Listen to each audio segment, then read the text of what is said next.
Mengapa perlu dialihkan kepada digital? Karena faktor tadi, ya sulit mencarinya, faktor keamanan, nah kemudian juga faktor gampangnya kena bencana atau hilang. Ya. Oleh karena itu kita tidak melihat sertifikat elektronik enggak, dari awal dulu itu digitalkan. Nah digitalkan dengan di scan, kemudian sudah beralih, itu belum cukup untuk menjadi sertifikat elektronik.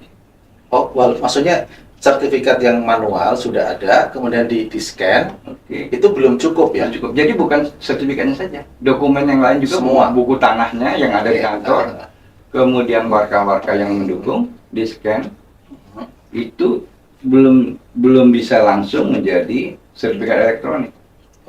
Harus ada validasi terhadap titik bidang tanah fisik.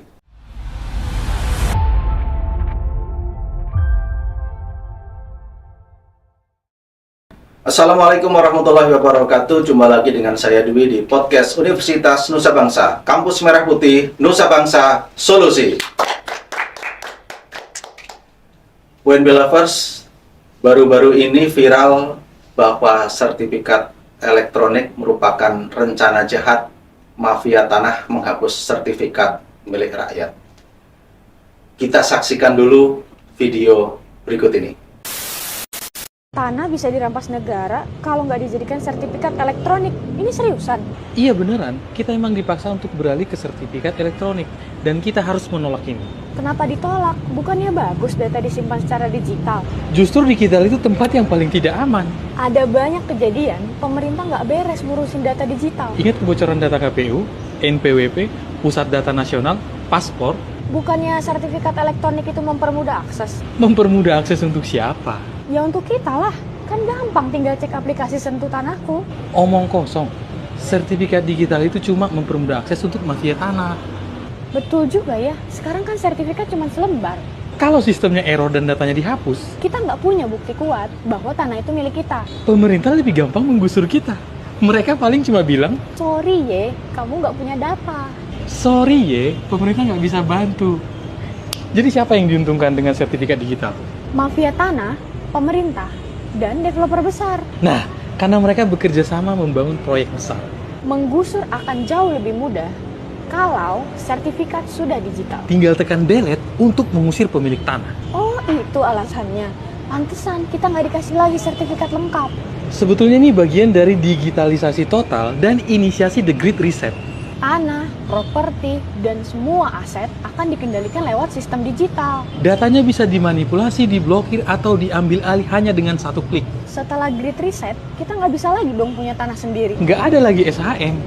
Kita berlangganan tanah sama seperti berlangganan Netflix. Enak juga ya, pemerintah bisa dapat duit banyak. Dengan cara mengontrol urbanisasi dan menciptakan smart city. Makanya, rumah itu dibangun. bukan dicicil 20 tahun. Oke, sudah kita saksikan video tentang informasi tadi ya. Di hadapan saya sudah hadir narasumber yang sudah tidak asing lagi. Beliau adalah Bapak Sun Raizal yang merupakan Wakil Rektor 2 Universitas Nusa Bangsa dan sebagai mantan Inspektur Jenderal di Kementerian ATR BPN. Selamat datang Bapak. Terima kasih Pak Dwi. Ya, jumpa lagi kita pada acara podcast ini. Baik, Bapak, terkait dengan video yang barusan kita saksikan, pertanyaannya Pak, sertifikat elektronik aman atau bencana? Wah, ini pertanyaannya ekstrim ya, aman atau bencana? Saya sebelum menarik kesimpulan itu ingin menyampaikan dulu bahwa mengapa harus beralih dari manual ke digital, mengapa harus bertransformasi ke digital.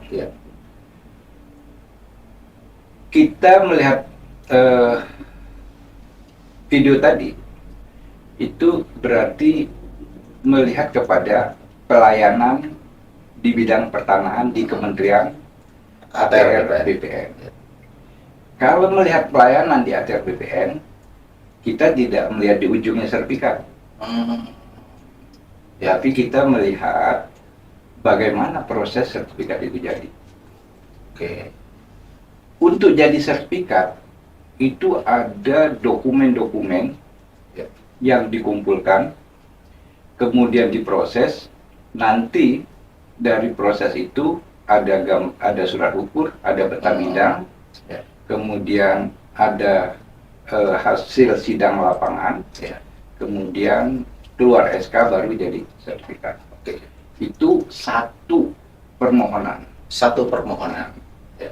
Bayangkan yang sudah ada sampai saat ini 100 juta sertifikat Seluruh Indonesia. seluruh Indonesia. Bagaimana banyaknya dokumen itu? Ya. Satu kantor itu bisa menghabiskan ruang yang banyak. Dengan banyaknya dokumen-dokumen tersebut, baik dia buku tanah maupun warga. Bayangkan Pak Dwi misalnya ingin mencari satu buku tanah milik Pak Dwi, Ya. atau ingin mencari satu warkah yang bersengketa, perlu waktu berapa? Ya. Belum lagi mencari posisi di mana, kelurahan mana, desa mana.